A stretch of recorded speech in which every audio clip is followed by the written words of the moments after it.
Hey, so one of my favorite pieces of technology that I use in my physics class is the PhET simulations.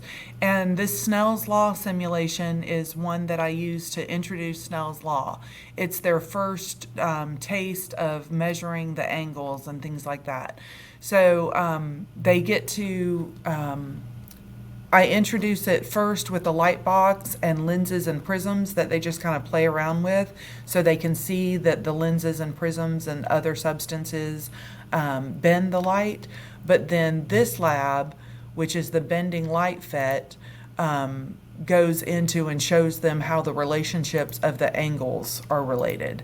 So I go to more tools. They change it into water. They turn on the light, and more importantly, they come down here and turn on angles. And so when they turn on the light, they can see that the angles are 0 degrees and that it's bent 0 degrees. The lab handout tells them to then drag it to 30 degrees, and it's hard to get exactly 30 degrees. Oh, there it is. But they can see this is the angle of incidence at 30 degrees, and then the angle of refraction is 22.1. I mentioned the angle of reflection, but that is actually in the next unit, so I don't spend a whole lot of time on it. But they can see that air has an index of refraction of 1, and then water has an index of refraction of 1.33. So water is more dense, which means it's going to have the smaller angle. And then we also talk about as you increase the angle of incidence, increase the angle of incidence to 60, or as close as you can get it. I'll just leave it at that. The kids want to get it exact, and you can tell I'm just like the kids. But close to 60, then the angle of refraction has also increased. So as the angle of incidence has increased, the angle of refraction has increased.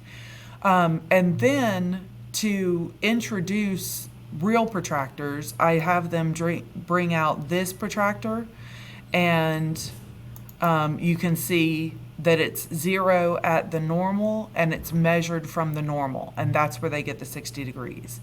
And then the angle of refraction, the 0 is at the bottom, and that's how they get the 40 degrees. So normally they're used to measuring the angles from the horizontal, but this they have to measure the angle from the vertical. And then we also talk about the speed of light.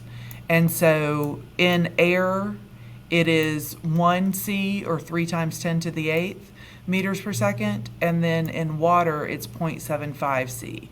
And so they understand that the reason the light is bending is because it's the change in speed. So this is the lab handout that I give them. It's got the air into water, and then they're going to do it air into glass. And this is the AKS that we're studying. In Gwinnett County, we have academic knowledge and skills. Let me go back, sorry. So, and like I said, it's to introduce Snell's Law. I do think it works as intended.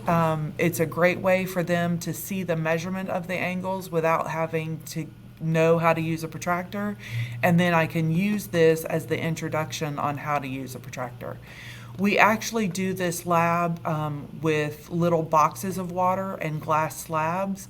And after this, so it reinforces it with the repetition, and they see that the numbers are the same. So I talk about how the PhET simulation is based on real world numbers, and they get the same answers whether or not we do it with the computer or whether or not we do it in real life. So I think it works out really well.